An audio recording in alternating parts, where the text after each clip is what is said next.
up until now, I think people have been largely isolated from it. I mean, we need to remember much of what the federal government does are things that don't really touch people directly, with the exception of Social Security and Medicare, for example. And those things are mandatory spending, so they're not affected by the shutdown. But places that we will start to see impacts are going to be in places like, for example, air traffic control. That's a federal government program. You're going to start to see, the TSA lines as you go through security. I mean, with the holidays coming up, I would not be surprised if we start to see some real disruptions in the travel system. You're going to start to see the national parks. Those are some other areas that are not considered mandatory spending, but where you're going to start to see the shutdown affecting the pay coming to people. And so as a result of that, you're going to start to see more and more of the effects actually trickling down where I think average people are going to be feeling that. And as that happens too, of course, then there's going to be the greater economic impact where money's not going to be flowing into the economy and it's going to continue to hurt economic growth as we go forward. What comparisons do you see to the previous shutdown? Is this one so far worse, better, if that's something you can use to qualify a shutdown? It's certainly not as long so far, but obviously that could change. Yeah, it's actually hard to say because, as you pointed out, one of the things that has been basically shut down are the economic data. We did receive some CPI data, some of the inflation data the other day, simply because of the fact that it was required to be able to do the adjustments for Social Security. So that did come out, and it showed that inflation was up a little bit, maybe not as much as many people had feared, including myself, by the way, but the data was limited because we couldn't really delve into it deeply to kind of figure out where the impact is being felt and where it's not being felt. But we're not getting employment figures. We're not getting some of the other government economy figures that we would typically be relying on right now to make that kind of determination. The reason that we're able to say that it costs billions is because we were able to quantify it after the last shutdown. Right now, is it a greater impact, a lesser impact? We just don't know because we don't have the data. What about September CPI, August PCE? You say that the data is reliable. What evidence do we have that it actually is?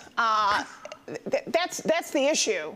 It's absolutely an issue. Yeah, I mean, there's real concern over that. I mean, ever since, of course, the president fired the head of the Bureau of Labor Statistics, there's a real concern over, who wants to be the person in charge of the statistical agency that delivers news that the president doesn't like. The United States really has to be very proud of the fact that starting basically after the Great Depression in the 1930s, American economists basically took it upon themselves to figure out how do we measure the economy? How do we measure the gross domestic product? How do we measure unemployment? All these things that we've come to know as being very regular are things that were basically invented here in the wake of the Great Depression and World War II. And the entire world has basically followed the model that we have here, where we have these federal workers who are kind of insulated from political influence, being the ones who are delivering data, and that everybody believes that the data is accurate. Now, again, the president has made it clear that, if you're somebody who's delivering data he doesn't like, well, you're going to be fired.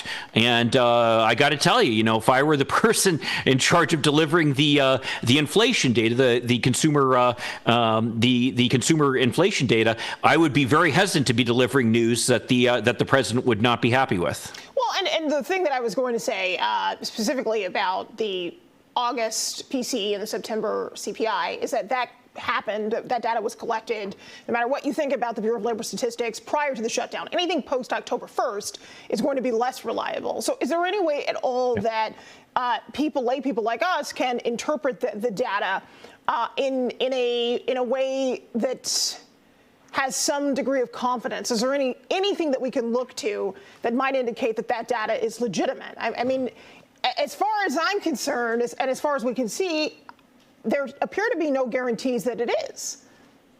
Yes, I think you're right. Yeah, I think you're right. And there are legitimate concerns out there. And as I say, it's not just a question of, who's doing the measuring and kind of all those kind of perverse incentives that have been going up, but just the fact that, we don't have the government up to full snuff and being able to do the measuring the way that they typically would. As you say, much of the data that we have out there just is unreliable now. We have some useful data that we can get from the private sector. For example, for unemployment figures, people will frequently look to the ADP data that they put out, they are one of the largest providers of essentially payroll services. So we're able to kind of see the impact on the labor market of how the economy is doing overall based upon what ADP is reporting that it's seeing in its own business practice.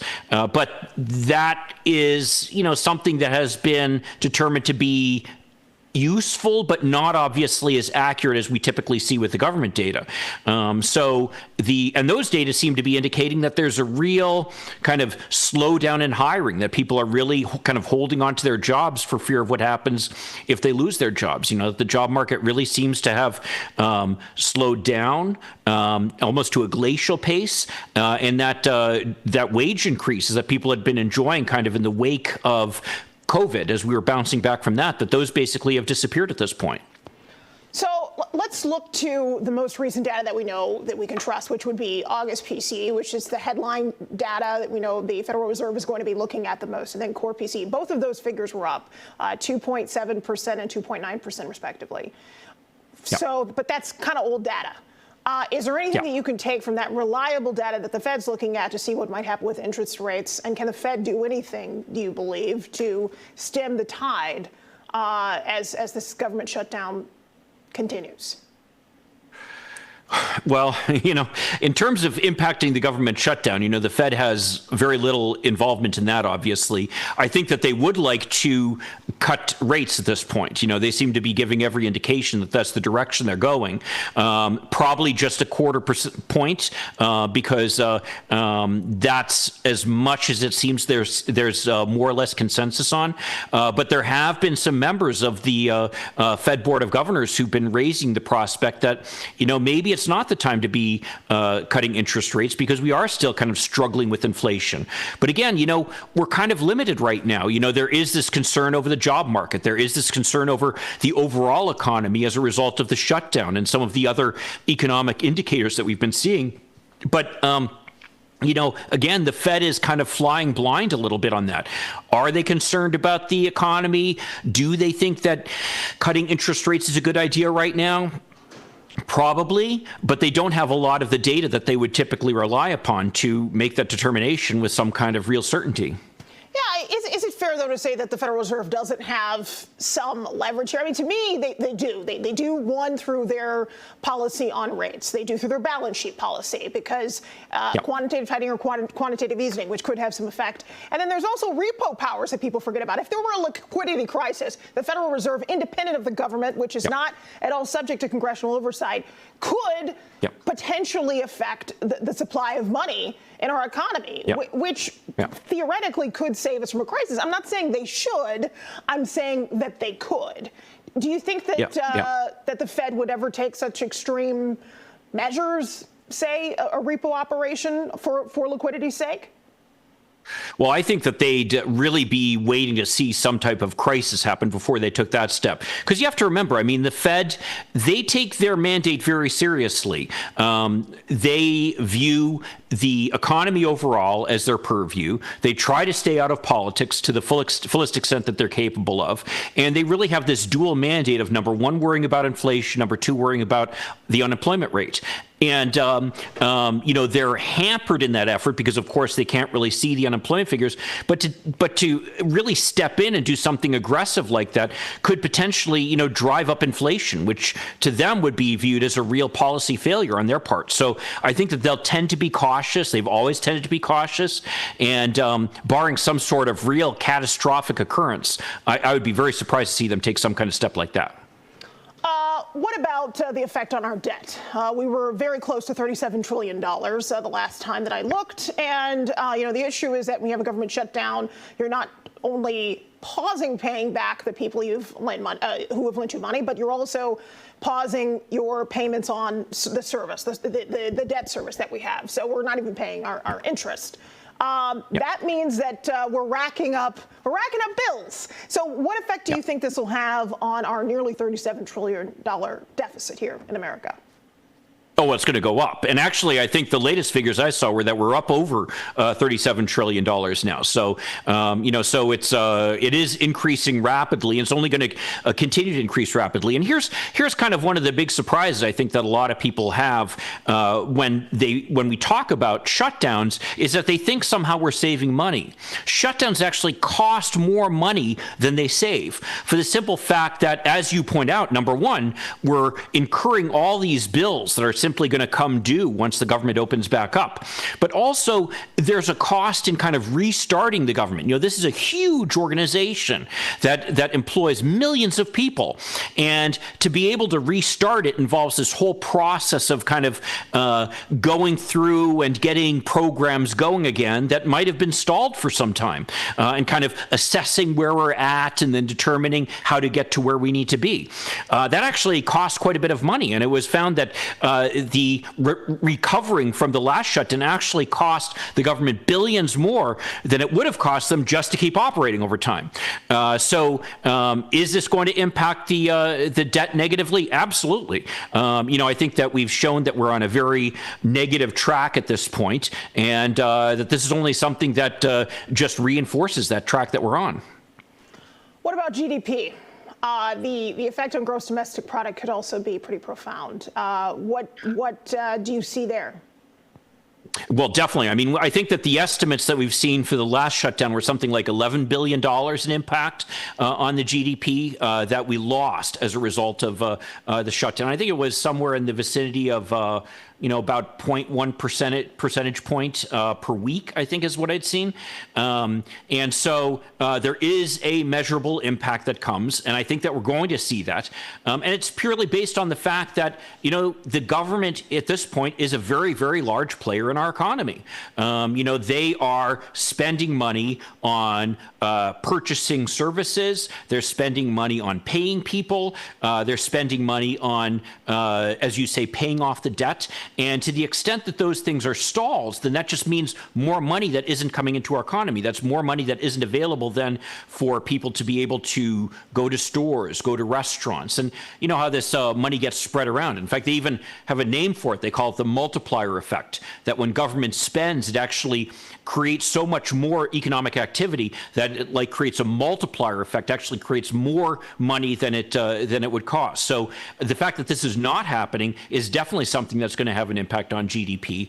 And I would not be surprised if we see potentially, at this point we're going on a month now, and that could mean as much as a point of lost GDP as a result of this.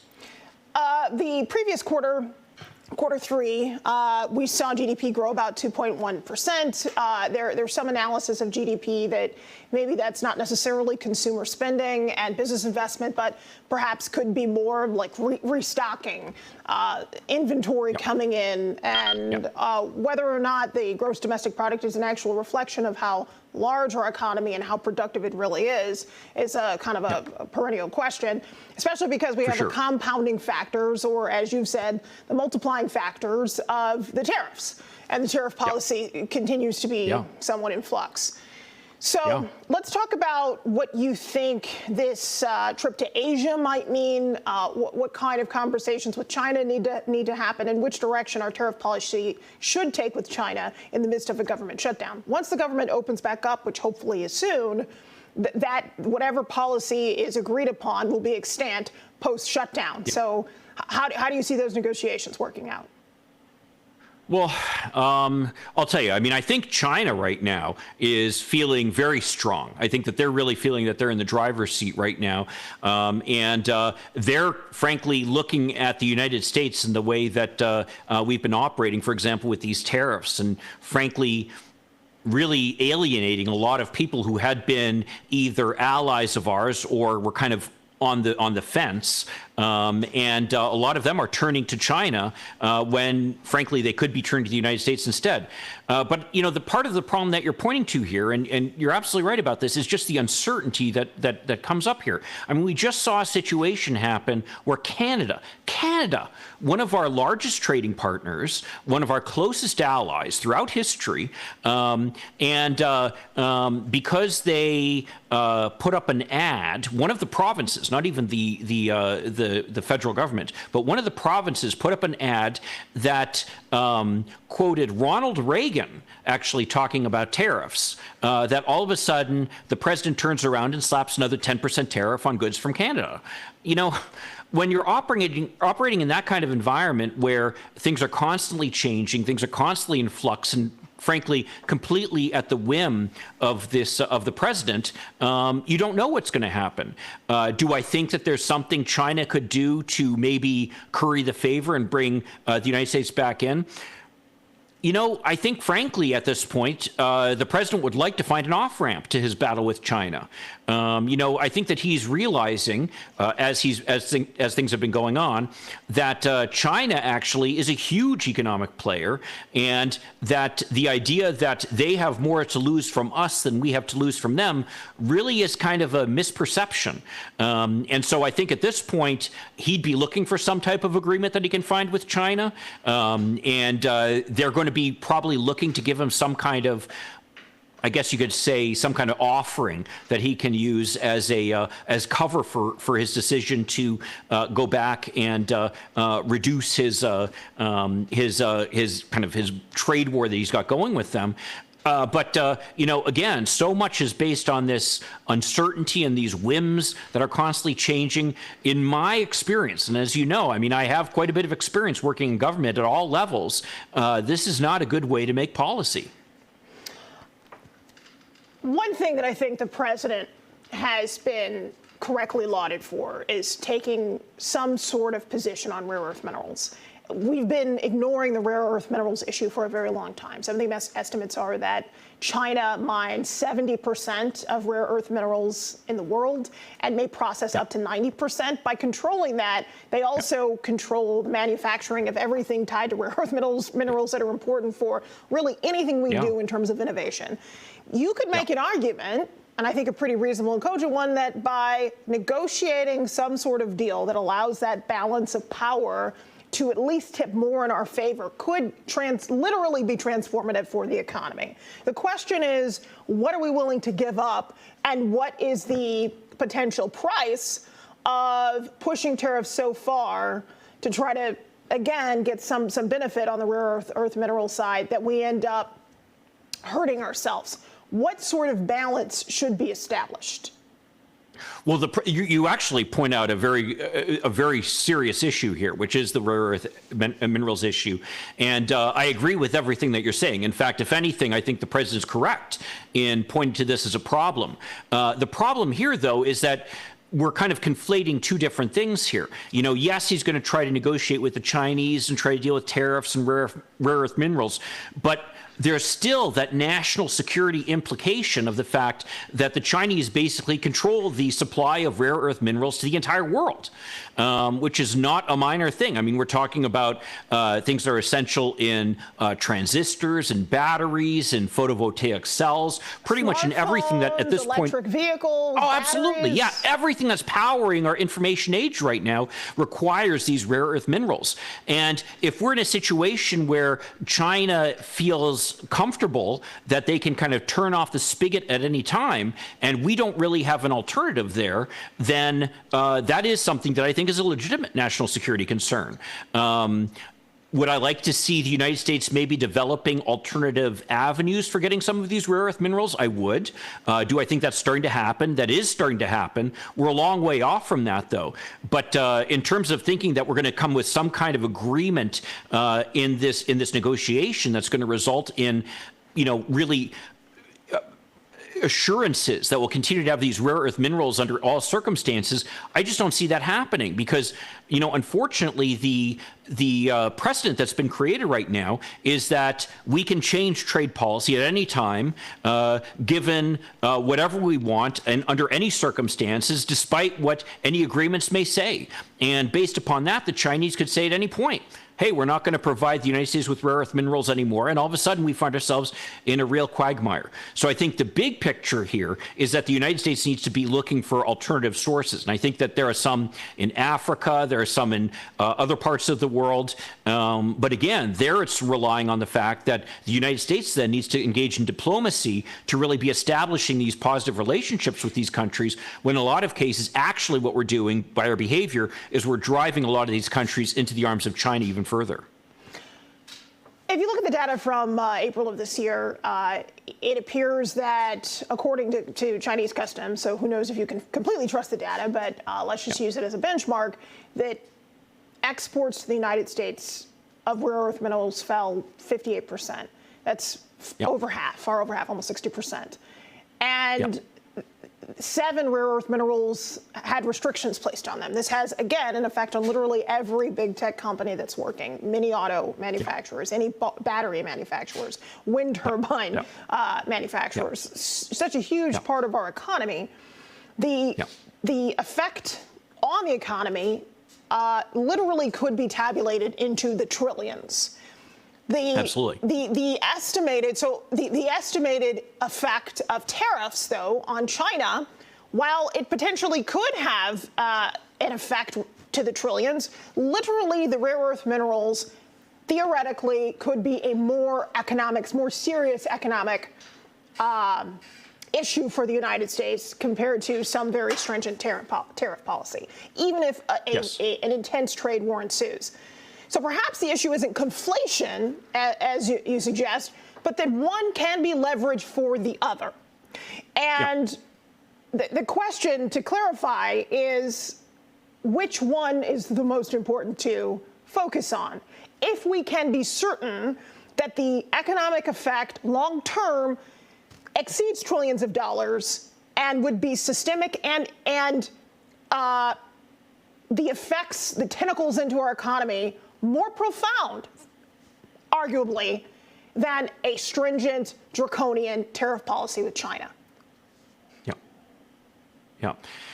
I mean, you're right. And unfortunately, I don't know the answer to that. I think, if anything, that has become clear through this trade war is the fact that we do need to kind of develop these alternative sources of these rare earth minerals. As you know, I've been for a long time a critic of this whole approach to dealing with trade with the tariffs. I don't think that it's a wise approach. I don't think that it's helpful. I agree with you. I think that that the data, can we trust the Chinese data? Maybe, maybe not. But I think that something that is clear is that exports from China to the United States have dropped significantly.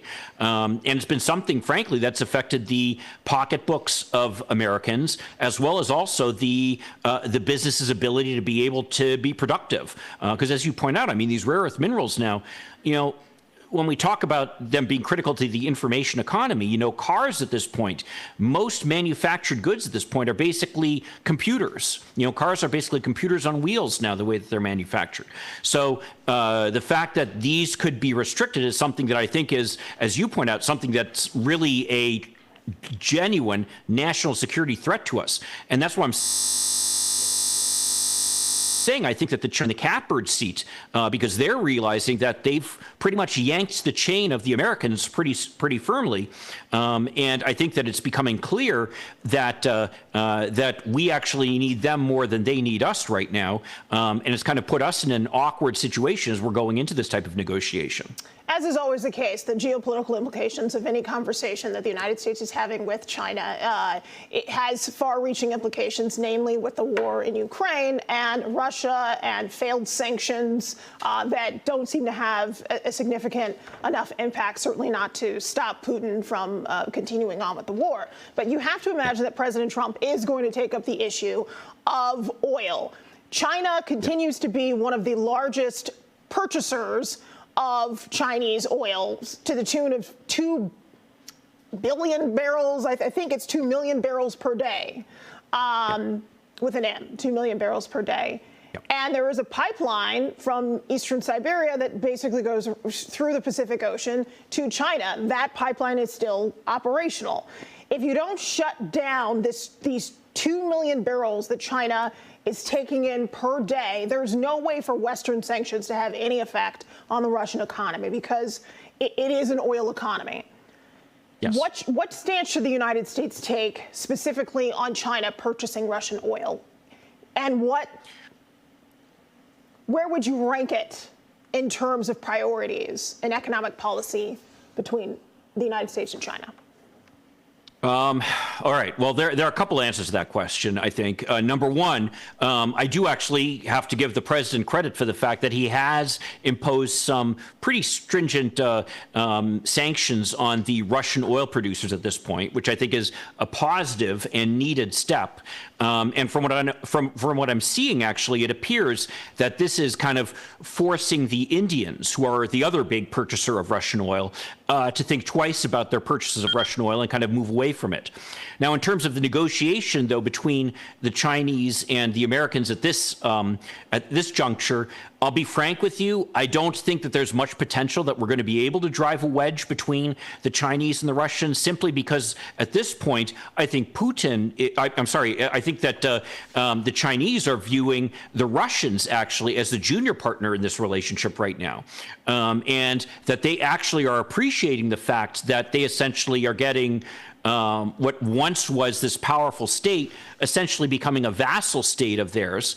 And we have to remember that they're probably buying this oil at a huge discount, and that Russian oil, aside from the fact that they're buying it at a huge discount, is very expensive to produce.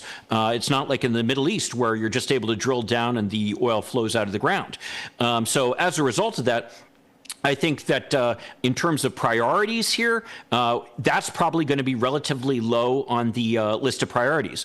What's more is I think that also there is a legitimate concern that the president's going to have about trying to negotiate more about restricting oil. Because as we know, part of what has kept inflation under control have been the very, very low oil prices that we've had of late. And there actually has been some impact of upward pressure on oil prices as a result of these sanctions that the president has imposed.